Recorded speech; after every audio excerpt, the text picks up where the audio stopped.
Hey y'all, welcome back to my channel. It's your girl Sade Cherie, and this is the Millie Life. Please like, share, and subscribe.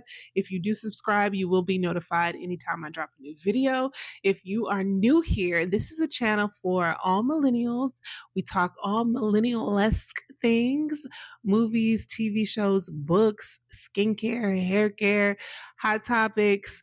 Whatever it is, we talk about it. So today we will be talking about Married at First Sight. This is a review for the drop that they just did, episodes 16 through 18.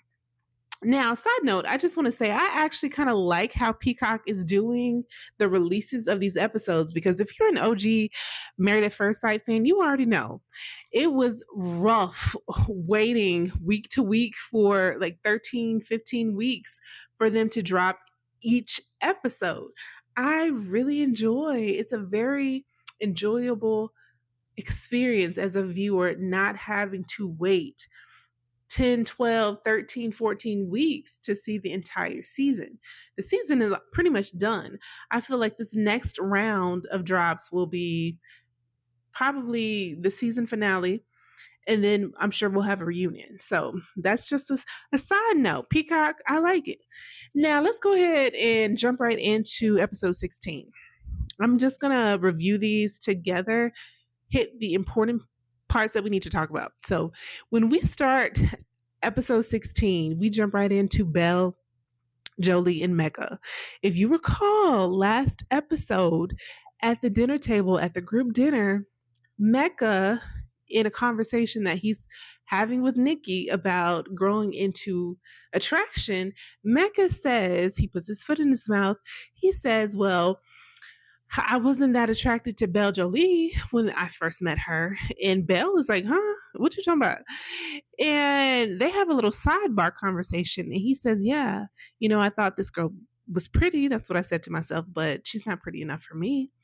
And of course, anybody, especially any woman, would be offended, feel disrespected. You would feel hurt. You would question whether or not this man is truly attracted to you now, whether or not he wants you, whether or not you should even stay in this marriage. So Belle is hot like fish grease, honey. She kind of cussed him out a little bit, not too much. She should have did a little bit more, if you ask me, but she didn't. And then they go to bed. She ain't trying to talk about it. She just said, I need some space, honey. And the next day, we see them later in the evening get in the pool, and they finally have the conversation. Now, in the conversation, Belle explains herself. Hey, I thought we were moving forward here. I'm thinking we're in a good spot. We're in a good place. We both said, hey, if decision day was tomorrow, we would say yes. Now to learn that you were not attracted to me, and to hear that you said, oh, I'm not pretty enough for you, it was very hurtful, very disrespectful, and now I don't know where we stand. This man tried to gaslight her, y'all. He really said, who said that? I didn't say that. Who said that? You said that. It's on camera. He yielded to her point and finally apologized. But the fact that he tried to say, oh, I didn't say that, sir, you did. She forgave him once he apologized. They decided to move forward. And then lo and behold and lo, later in the next episode, he do it again, y'all. We ain't there yet. We gonna get there. We ain't there yet, but this man is a joke. That's all I'm gonna say about that.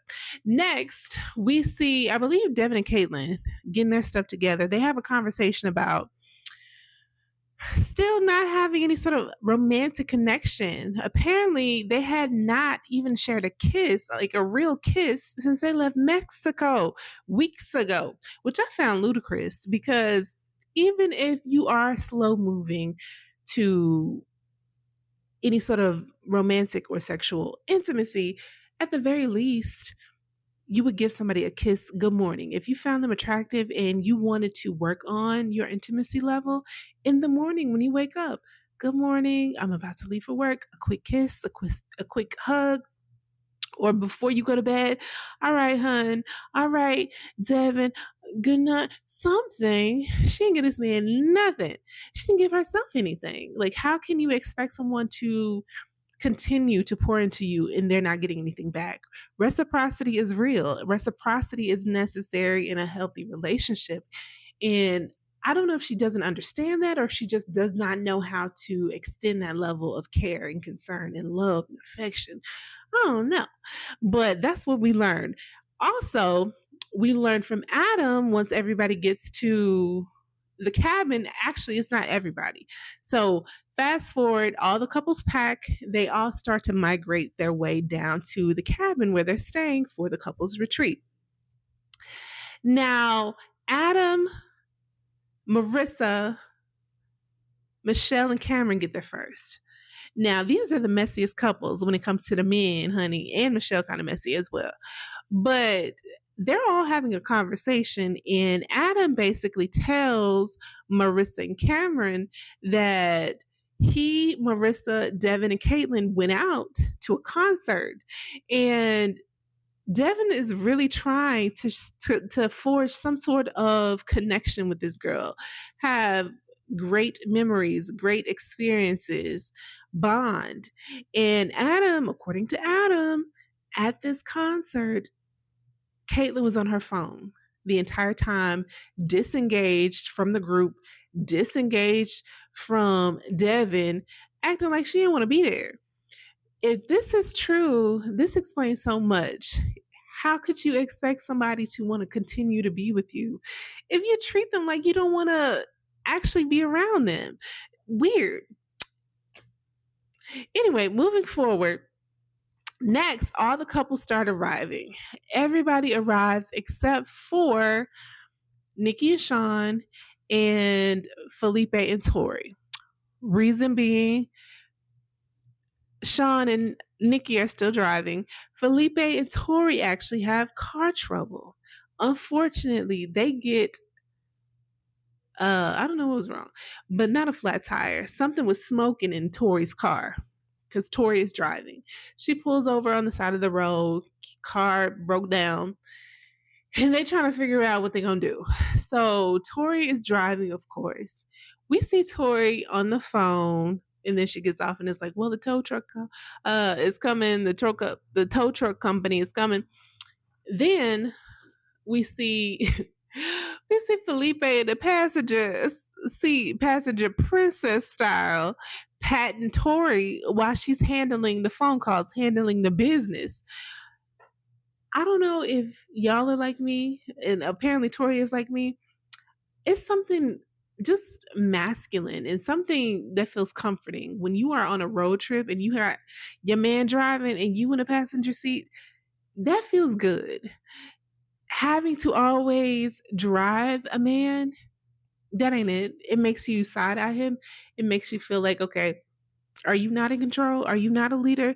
Do you know not where you go? Can you not take us down the road? Can you not figure this out?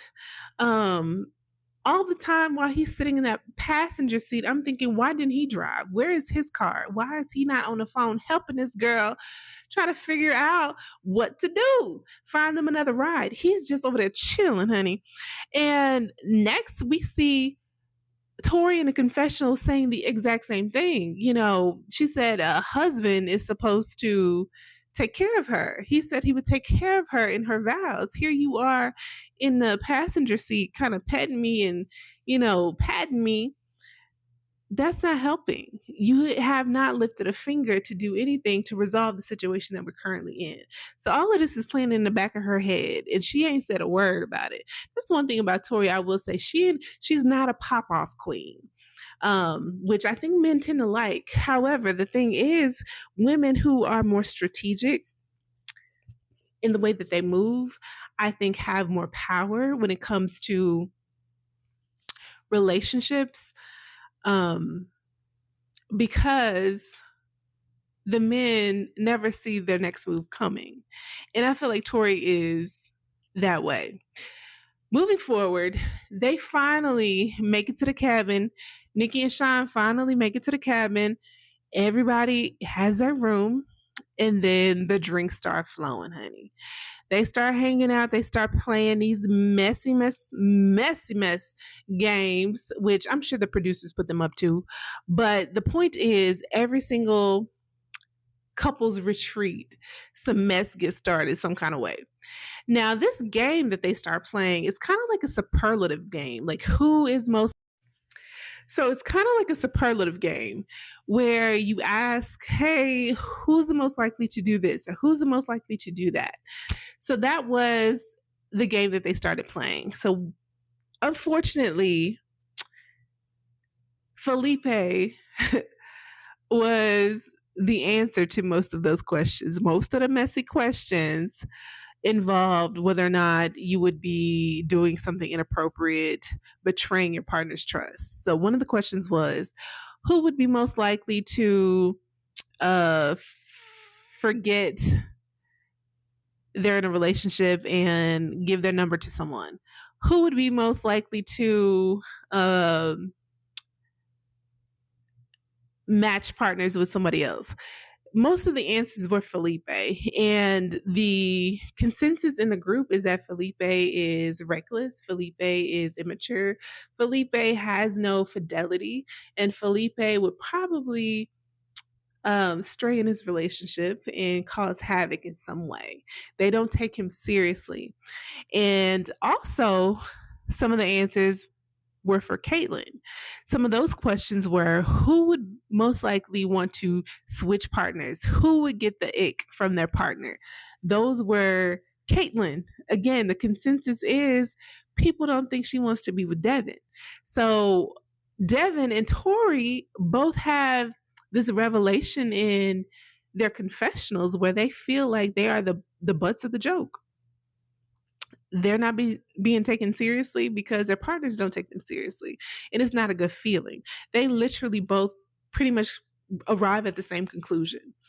Later that night, the men stay downstairs for conversation, like they tend to do, and the women go upstairs.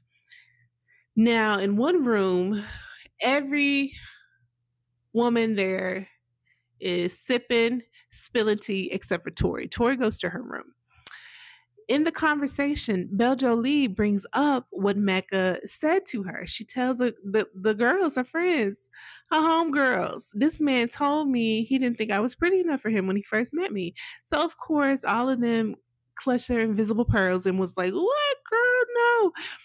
And they were very supportive. And they kind of talked that out and they roasted him, of course, as they should. And then downstairs, while all of this is happening upstairs, the men are having their own conversation. In this conversation, Mecca could not resist an opportunity to embarrass, humiliate, discredit, degrade Belle yet again. Adam is being messy. Adam and Cameron, like I said, are messy, mess kings. Adam asked, is Belle your dream girl? Without hesitation, without missing a beat, Mecca said no. Then Adam, of course, with a follow-up question that we all want to know, well, who is your dream girl? What do she look like, honey? And then Adam straight up clocked the tea. He said, do you like white girls? Do you like blonde hair? Like, what is the type, honey? And Mecca's response was, no, I have no preference when it comes to race. Nobody buys that. Now, he then says, I like big tatas. And Adam is like, well, do you think that's something, she could fix? Mecca also said he likes thicker women, which, okay. And Mecca's like, no, I don't think that's something she could fix here. Why would you say that? Why would you say that? Why would you not cover your partner? Why would you take this opportunity to expose yourself and her in the most humiliating way? This man he's missing something. Cognitively, something is disconnected. That's the only thing that I can think of. Now, moving forward, in that same conversation, Mecca then tells them, they had a little tiff. He tells the guys what he said to Belle at dinner, that he told her, I thought she was pretty, just not pretty enough for me. All of the men was like, almost at the N-word. they literally were like, what's wrong with you? Why would you ever say that? Again, this man clearly does not care for Belle because he doesn't care about her feelings. And they try to give him advice, and then the conversation turns to somebody else. Anyway, they lead back upstairs. Felipe goes to look for Tori. Tori's in her room crying. They then have a conversation where Tori explains, hey, I didn't like that game. I didn't like how it made me feel, and I don't like how you act. And Felipe is like a child. He is like a petulant, mischievous child. That's exactly how Felipe acts. So trying to explain her feelings to him in this moment, they were not well received. He could not understand why she cared what they thought or what they were saying. And Tori was trying to explain it's not just the fact that I care what they think, it's the fact that they think it in the first place. That's the problem. Because of your behavior, because of what you say, nobody takes you serious. Nobody takes our relationship serious. And it's hard for me to continue to defend that and be present when you just laugh it off and continue to act the same way. In that moment, he can't receive it. They have a bad argument, consider breaking up, and then that leads us into the next episode. Next episode opens with the guys consoling Felipe, trying to give him advice, trying to explain to her, how she feels. Then we see some of the girls go in Tori's room, check on her. She tells them what's going on. Then Caitlin goes downstairs to Felipe. And they have a conversation. Now, Caitlin and Sean finally get through to Felipe and make him understand in a relationship, that is your priority. If you're looking at a triangle, your relationship is at the top, everybody else is at the bottom. So you got to protect the integrity of the top of the triangle, the top of the pyramid, baby. And Sean's analogy was really good. He said, if you are a we as a relationship and the group is saying, crazy stuff, you got to do what you got to do to protect the we. And he's not doing that. And he finally understood. Him and Tori have a conversation. They reconcile. He apologizes. He says, I understand what you're saying. I understand what you're feeling. I'm committed. She accepts. They're back good. Next, Sean and Adam, have a conversation because Sean, pulled Adam's car, clocked his T last episode. They say they're good. Sean says he has to leave to go, to his mom's party. So he's only there for one night. Then we see Caitlin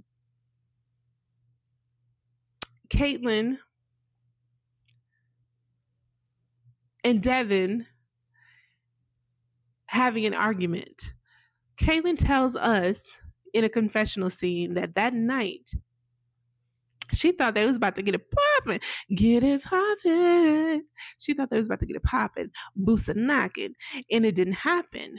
Now, there was a miscommunication. There is a breakdown in the way they talk to each other. And they ended up having like a screaming match, apparently, where everybody else could hear. And she thought she had hinted and was, being more affectionate throughout the day. And she thought that was going to signal him to make a move that night. Devin acting like they normally act. Like, girl, you're not doing nothing different for me. So how am I supposed to know that you was ready? That, you was on go. And then they have, a heated debate where everybody could hear. Next morning, they talk about it. And he's like, okay, I understand that. Please be a little more clear and tell me what you want so I understand and I can deliver and, we can get closer. The only thing I ask of you is to not be disrespectful in the way that you talk to me. Don't cut me off. Allow me to express what I got to say and just don't be mean overall when we're having, discussions. And she said she understood. They move forward. Now, the following, the same day, but after they have that conversation is when things get heated. When I say heated, real heated. Back at the house, everybody's getting ready for dinner. These dinner scenes is where they just be thrown off. Messy drama. Everybody could get it, basically, when it comes to these messy questions and messy games that they are playing. So they're all getting dressed for dinner, and they go downstairs. They eating dinner. Prior to going downstairs, Michelle, Belle Jolie, and Nikki are all having like a quick powwow in Nikki's room. And Michelle ends up telling Belle Jolie exactly what Mecca said about her body, and how his preference was a woman with a big tata. And Belle Jolie, of course, is aghast. Like, she is shocked and appalled because they literally just moved forward from him disrespecting her about her looks the day before. And in addition to that, Nikki opens up and says, Sean actually said, something similar to me about physical looks. He said, well, you're here. Well, in Seattle, you're a 10, but back in New York, where I'm from, you would be a 7. And the girls roasted Sean for a good minute, as they should have. Later in the episode, we actually have more context from Sean because Nikki brings it up. And according to Sean, he said that as a response, as a dig, as a retort to what Nikki did. He said she grabbed his kangaroo pouch, his belly fat, and was like, look at this. And he's, I guess, internally, had to get his lick back. And so he said what he said in order to get her off his stomach. And I believe him, because I thought about it. I was like, in what world would he just randomly say, oh, well, you think you're a 10 here, or you're a 10 here, but you're a 7 in New York? No, I feel like she did not include the context that we needed to fully understand the exchange that they had. And I actually believe what he said. Now, moving back to where they are at the actual cabin. So after they have that conversation, they go down to dinner. Belle Jolie is hot. So in this conversation at the dinner table with everybody, they kind of go around and start having general conversation. Nikki kind of pipes up and is like, well, yeah, it was slow moving for us too, but we're in a better place. I actually kind of miss him. Belle pipes up and is like, you know what? I love Sean as a person, but no, for you, I'm not here for it. And she goes on a tangent and says, I'm not happy that sometimes men feel like they have to humble us. And of course, she is projecting and talking about Mecca. And he's kind of just looking at her like, girl, dang, where does this fire, this passion come from? And Nikki tells the table exactly why Belle is saying what she's saying. She tells him what Sean said, of course, did not add the extra layer of context that we find out later. But in that moment, the table's like, oh, okay. After that dies down, we see Mecca pull Caitlin to the side to ask what's going on with Belle. And they don't really get into Belle knowing what he said right there, but they kind of have a little powwow. It was a little odd that he would pull Caitlin to the side out of everyone, because we've seen Michelle and Nikki talk to Belle more. So if anybody, he would be talking to one of them, but he wouldn't. Now, after they do that, they start playing another mess game. What they do that for? One of the questions that they asked was for Mecca. The question was, if you could swap partners, who would you swap partners? Like, who would your pick be? Who would your new matches be? He says he would match with Michelle and Caitlin. Well, what did he say that for? When he said Caitlin threw her head back. Euphoric laugh, was very giddy and giggly and girly. And instantly, I'm like, girl, calm down. This is a hypothetical question in a stupid, messy game. And instantly, Devin clocked it and was just looking like, okay, it's not that funny. after they get done with the game, this is where it get real bad and real good. Mecca asks Caitlyn to go outside to talk. He goes outside under the guise of feeling like he needed to talk about him and Belle. Again, you need to talk to Belle. Why are you over here talking to Caitlyn about Belle? What sense does that make? And in the conversation, I will say they were both very giggly and flirty. While those two are outside, Adam, Devin, Marissa, and Cameron, I believe, were sitting on the couch watching Devin and Caitlyn through the window. Adam was being messy and trying to get into Devin's head and basically was like, oh, you just gonna let Mecca riz your girl for 15 minutes? He teeing it up for you. I see they looking pretty chummy. Adam being messy. And all the while Devin is like, nah, he probably talking me up, until they keep talking, and then he's thinking, oh, they do look a little flirty. Baby, what I say that for? Later that night, after this wraps up, they apparently, some of them party. It's like 2:00 in the morning. We see different shots of Mecca, Caitlyn having moments. So the first moment we see is Mecca, Caitlyn, and Belle on the couch. Mecca grabs Caitlyn's hand and kisses it, kind of like a pinky swear, and he kisses her hand or her pinky. The next moment we see is him, Mecca, putting his chain on Belle Jolie. Not Belle Jolie, I'm sorry. Putting his chain on Caitlyn. Then we see Devin, Caitlyn, Belle Jolie, and Mecca having a heated exchange. Well, the heat is coming from Devin and Caitlyn. Devin basically says, hey, you're out there flirting. You're flirting with him. You're crossing boundaries. You're being disrespectful. Caitlyn is like, this is in your head. This is not happening. He said, nah, it's reality. Before he can finish his sentence, she told him to shut that up.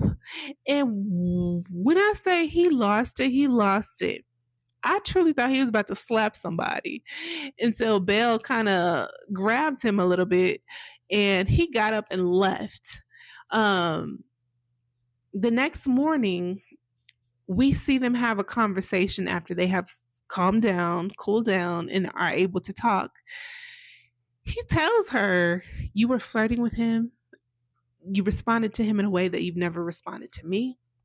We had the prior argument the night before, and I told you I cannot tolerate the disrespect. I need to be able to express myself in a conversation. You shut it down. You get aggressive, you get assertive. It's too much. And I can't tolerate it. I think we need to call it. So he basically breaks up with her. She has her rebuttal, which don't make no dang sense. It really don't. Like, girl, you have no legs to stand on here. And she says something else smart and leaves him in the room packing. And later that morning, they all go down for breakfast. Devin announces that they are, breaking up. They say what they say their goodbyes. And Cameron, being messy, is like, well, what happened? What happened last night? All y'all good? Mecca, I heard she was trying to wife swap. And it gets a little awkward because then Mecca in his confessional is like, yeah, I had a good time, but it seems like it was at the expense of other people. And that tells me you knew exactly what you were doing was crossing a boundary, but you didn't care. You knew exactly what you were doing was flirtatious. You didn't care. You were having a good time and you didn't care about anybody else's relationship, connection, how that would affect Devin or Caitlyn or Belle, the person you should care most about. And Devin has a conversation with Mecca, and is like, yeah, apology accepted. Mecca apologized for his behavior. They squash it. He's out. At the end of the episode, the last episode, everybody talks about decision day, what's going to happen. Nikki and Sean get into a quick spat, bad timing. And then the last thing we see is Tori and Felipe having a conversation. Tori makes it seem like Felipe dropped a bomb on her off camera that might impact her decision. Did he cheat? We don't know. Let me know what y'all think. Comment down below. Thanks.